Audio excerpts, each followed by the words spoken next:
रात 11 बजे। घर में सब सो चुके हैं। सिर्फ रसोई में रोशनी है। रिया अकेली खाना बना रही है। चेहरे पर सुकून है, जैसे यही उसकी दुनिया है। दाल में थोड़ा और जीरा। हाँ, माँ जी को यही पसंद है। तभी पीछे से आवाज आती है। कमला। इतनी रात को रसोई में क्या कर रही हो? माँ जी, कल सुबह आपको जल्दी मंदिर जाना है ना, सोचा रात को ही दाल बना दूं, सुबह जल्दी हो जाएगा। कमला शक भरी नजरों से। रात को खाना बनाती है, सुबह देर से उठती है, कुछ तो गड़बड़ है। माँ जी, दाल चक्कर देखिए, नमक ठीक है? कमला चम्मच लेती है, चखती है, चुप हो जाती है। कमला जाते जाते धीरे से। ज्यादा जीरा है। रिया मुस्कुराती है, वापस काम में लग जाती है। रात के 11 बजे जब पूरा घर सोता है, रिया जागती है।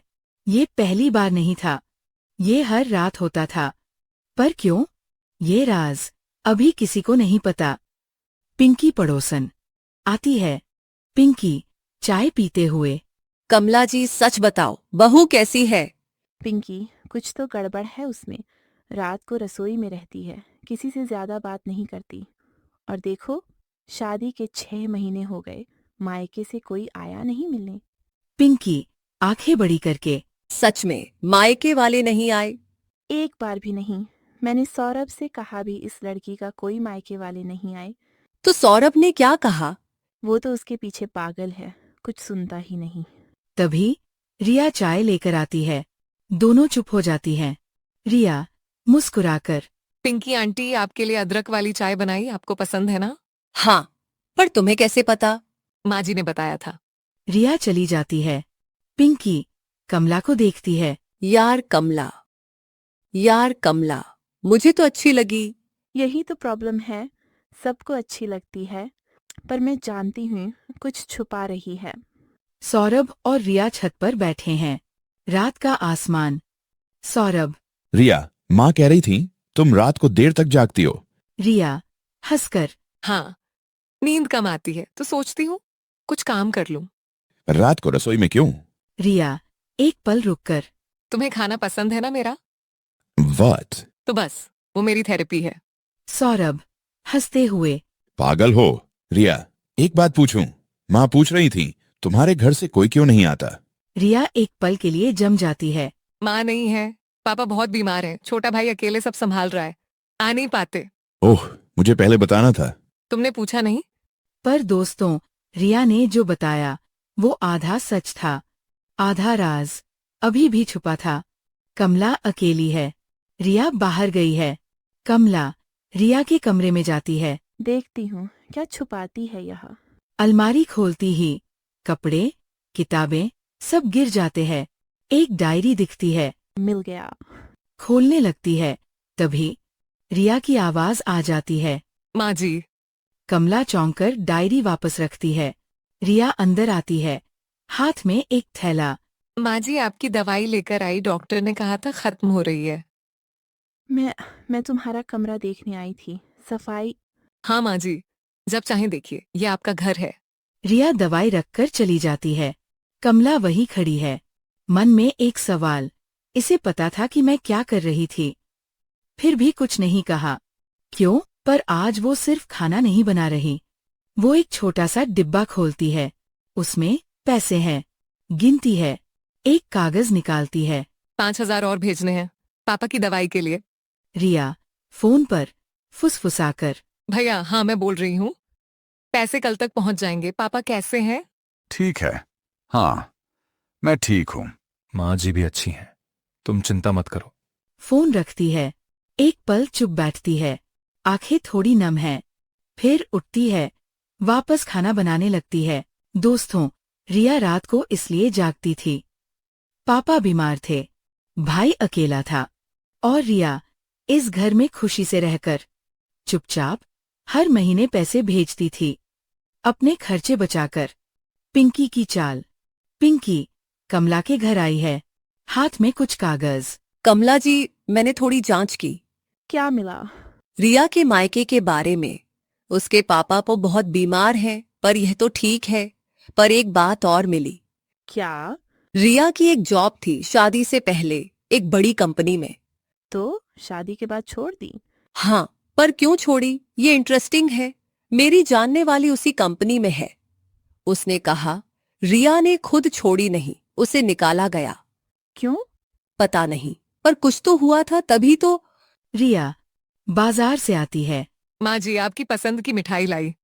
कमला मिठाई लेते हुए। शुक्रिया। कमला जी, या तो उस लड़की से संभल कर रहना। सौरभ, कमला, रिया तीनों खाना खा रहे हैं। रिया, तुमने जॉब क्यों छोड़ी थी? रिया का हाथ एक पल रुकता है। सौरभ हैरान। माँ, ये अचानक। मैं बहू से पूछ रही हूँ। माँ जी पापा बीमार हुए थे, घर संभालने वाला कोई नहीं था, इसलिए। बस, और कोई वजह नहीं? कौन सी वजह ढूंढ रही हैं आप माँ जी? मैंने सुना तुम्हें निकाला गया था। माँ, किसने कहा? किसी ने। सच है या नहीं? रिया उठती है, अपनी थाली उठाती है। माँ जी खाना ठीक नहीं लगा और बना दूं? मैं खाने की बात नहीं कर रही। मैं जानती हूँ, जब सही समय आएगा मैं सब बताऊंगी। अभी खाना खाइए, ठंडा हो जाएगा। रिया चली जाती है। सौरभ गुस्से में। माँ ये क्या था? यह लड़की कुछ छुपा रही है। कमला अकेले डॉक्टर शर्मा के पास गई है। वो रिया के पुराने शहर के डॉक्टर हैं। डॉक्टर साहब, मैं रिया वर्मा की सास हूँ। डॉक्टर शर्मा ऊपर देखते हुए। जी। मुझे बताइए रिया के बारे में, उसकी तबीयत, उसका पास्ट। मैं किसी मरीज की पर्सनल इंफॉर्मेशन नहीं दे सकता। पर मैं उसकी सास हूँ। एक काम करिए, रिया को यहां लेकर आइए। अगर वो खुद बताना चाहे तो मैं बता दूंगा। कमला समझती है यहाँ से कुछ नहीं मिलेगा, पर जाते जाते डॉक्टर शर्मा धीरे बोलते हैं। वो लड़की बहुत हिम्मती है। क्या मतलब? कुछ नहीं, जाइए। सौरभ, रिया, माँ ने जो पूछा उसका जवाब क्यों नहीं दिया? क्योंकि जवाब देने का वक्त नहीं आया था। ये क्या बात हुई? सौरभ, तुम मुझ पर भरोसा करते हो हाँ, तो थोड़ा और वक्त दो। मैं जब तैयार होंगी सब बताऊंगी। पर माँ जी को मैं अभी नहीं बता सकती। क्यों? क्या छुपा रही हो? सौरभ, क्या मैंने कभी तुम्हें हर्ट किया? क्या मैंने कभी झूठ बोला? क्या मैंने कभी इस घर को तकलीफें दी? सौरभ जवाब नहीं दे पाता। तो फिर बस थोड़ा और भरोसा। सौरभ चुप रहता है। आखिर क्या है जो रिया नहीं बता रही? पिंकी मोहल्ले की औरतों से बात कर रही है। पिंकी जोर से। सुना आपने? कमला जी की बहू निकाली गई थी जॉब से। कुछ तो गड़बड़ है। सुना आपने? तभी रिया वहां से गुजरती है। सबने सुना, रिया ने भी। रिया रुकती है। सब चुप। रिया पिंकी के पास जाती है। पिंकी आंटी, क्या मैं कुछ पूछ सकती हूँ? हाँ पूछो। आपकी बेटी रोहिणी, उसे जॉब मिली? पिंकी हैरान। हाँ, क्यों? बस, अच्छा है। और आंटी, जब किसी के बारे में अधूरी बात पता हो तो पूरी बात जानना जरूरी होता है, क्योंकि अधूरी बात कभी कभी किसी की जिंदगी बर्बाद कर देती है। रिया चली जाती है। कमला अकेली बैठी है। रिया बिना कहे एक कप चाय लाती है। किस लिए? आपको थकान लग रही थी, बस। रिया चाय रख कर जाने लगती है। रिया, जी माँ जी। तुम मुझसे नाराज नहीं हो? नाराजगी से थकान होती है माँ जी, और मुझे बहुत काम करना होता है। हल्की मुस्कान के साथ चली जाती है। कमला चाय देखती है, पीती है। मन में कुछ हिलता है, पर शक अभी गया नहीं था। सब सो रहे हैं। तभी फोन बजता है। रिया का। रिया उठती है, बाहर जाती है। रिया फोन पर घबराई आवाज। भैया, क्या हुआ? पापा को हार्ट अटैक आया है। मैं अभी आती हूँ। फोन रखती है। हाथ कांप रहे हैं, आंखों में आंसू। वो सौरभ को जगाने जाती है। रिया सौरभ को हिलाकर। सौरभ, उठो। क्या हुआ? पापा को हार्ट अटैक आया है, मुझे जाना है अभी। सौरभ उठ जाता है। तभी दरवाजे पर कमला। क्या हुआ इतनी रात को? माँ, रिया के पापा को हार्ट अटैक आया है। कमला एक पल के लिए जम जाती है। रिया सामान उठा रही है, आंसू रोकने की कोशिश। और पहली बार उनके मन में शक नहीं, कुछ और है। कमला धीरे। जी माँ जी, आप सोइए। मैं भी चलूंगी। सौरभ और रिया दोनों हैरान। माँ जी, आपको जरूरत नहीं। मेरे बेटे की पत्नी के पिता को तकलीफ है, मेरी जरूरत है। रिया की आंखों से आंसू गिरते हैं। वो कुछ नहीं बोलती। अस्पताल में रिया के पापा आईसीयू में है। बाहर रिया, सौरभ, कमला, रिया का भाई आदित्य। आदित्य रिया को गले लगाता है। आदित्य रोते हुए, दीदी, डॉक्टर कह रहे हैं ऑपरेशन करना होगा, खर्चा बहुत है। होगा, मेरे पास है। दीदी, तुमने हर महीने जो पैसे भेजे वो सब। चुप, अभी सिर्फ पापा। बेटा, कितने की जरूरत है? आदित्य हैरान। आप मैं रिया की सास हूँ, बताओ। 2 लाख। कमला सौरभ से, सौरभ, अकाउंट से निकलवाओ माँ, अभी। उस रात कमला ने पहली बार माँ की तरह काम किया, बहू की माँ की तरह। पर असली राज अभी आना बाकी था। वो राज जो इस पूरी कहानी को हिला देगा। कमला पानी लेने जा रही है, तभी डॉक्टर शर्मा मिलते हैं, वही जिनके पास कमला गई थी। डॉक्टर शर्मा रिया के पापा का नाम देखकर, ये है रिया की फैमिली। हाँ, आप? मैं रिया का पुराना डॉक्टर हूँ। आप ही आई थी ना उसके बारे में पूछने? जी। तो अब बताता हूँ। रिया को यहाँ 2 साल पहले जो कैंसर था, कमला जम जाती है। क्या? अर्ली स्टेज, हम लोगों ने ट्रीटमेंट की, वो ठीक हो गई। पर ट्रीटमेंट के दौरान उसे जॉब छोड़नी पड़ी। कंपनी ने निकाला नहीं, ये उसने खुद छोड़ी, क्योंकि वो अपनी बीमारी किसी को नहीं बताना चाहती थी। पापा बीमार थे, भाई अकेला था, और वो खुद कैंसर से लड़ रही थी, अकेले। कमला की आंखें भर आती है। जब वो ठीक हुई तो मैंने पूछा, अब क्या करोगी? उसने कहा, शादी करूंगी, एक अच्छे घर में जाऊंगी, और उस घर को इतना प्यार दूंगी कि किसी को पता भी ना चले कि मेरे अंदर कितना दर्द था। उसने आपको इसलिए नहीं बताया क्योंकि उसे डर था आप उसे बोझ समझेंगी, कि एक बीमार बहू आपको नहीं चाहिए। और ऑपरेशन खत्म हुआ, पापा ठीक हैं। रिया बाहर बैठी है, थकी हुई पर राहत से। कमला उसके पास आती है, बैठती है, बिना कुछ कहे। रिया? जी माँ जी। रिया एक पल के लिए जम जाती है, फिर शांत। रिया, उन्होंने बता दिया? हाँ। माँ जी, मैं ठीक हूँ अब, सच में, डरिए मत। मैंने तुम पर इतना शक किया, इतनी बुरी बातें सोची, और तुम कैंसर से लड़कर इस घर में आई, मेरी सेवा की, मेरा खाना बनाया, रात को जागकर पैसे बचाए पापा के लिए, और मैं तुम्हें बुरा समझती रही। माँ जी, आपने गलत नहीं किया, आपको पता नहीं था, मैंने बताया नहीं, ये मेरी गलती थी। नहीं, तुम्हारी गलती नहीं, तुम्हें डर था मैं तुम्हें अपनाऊंगी नहीं, और वो डर मैंने दिया था अपने व्यवहार से। रिया, क्या तुम मुझे माफ कर सकती हो? रिया कमला को देखती है, ख्यार बोलती है। माँ जी, माफी और नाराजगी बहुत थका देती है।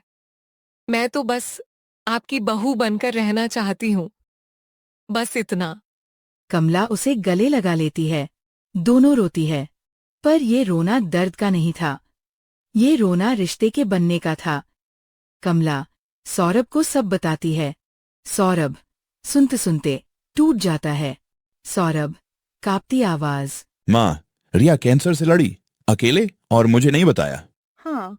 सौरभ रिया के पास जाता है। रिया पापा के कमरे के बाहर बैठी है।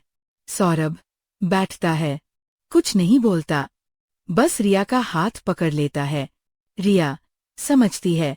रिया, तुमने माँ जी से सुना? तुमने बताया क्यों नहीं? क्योंकि मुझे डर था कि अगर बताती तो शायद शादी नहीं होती, और मैं इस घर में आना चाहती थी, तुम्हारे साथ रहना चाहती थी। और अगर मुझे पता होता तो क्या मैं मना कर देता? रिया मुस्कुराकर, नहीं जानती थी। पागल हो, मैं कभी मना नहीं करता। दोनों चुप। पर इस चुप्पी में सब कुछ था। सब घर वापस आते हैं और थोड़ी देर बाद हाय पिंकी आ जाती है। कमला जी, क्या पता चला बहू के बारे में? हाँ, पता चला। मेरी बहू कैंसर से लड़कर आई है, अकेले, बिना किसी को बताए, और इस घर में आकर मेरी सेवा की, मेरा खाना बनाया, और मेरे पति की तस्वीर के सामने रोज दीप जलाया, यही पता चला। और पिंकी, अगली बार जब मेरी बहू के बारे में मोहल्ले में कुछ कहो, तो पहले यह सोचना कि जिसके बारे में बोल रही है वो तुमसे कहीं ज्यादा बहादुर है। पिंकी चुपचाप चली जाती है। घर में रिया खाना बना रही है। कमला आती है, चुपचाप रिया के पास खड़ी होती है। क्या बना रही हो? दाल बाटी आपको पसंद है ना? मुझे भी सिखाओगी? माँ जी, ये तो आपकी रेसिपी है, आप मुझे सिखाइए।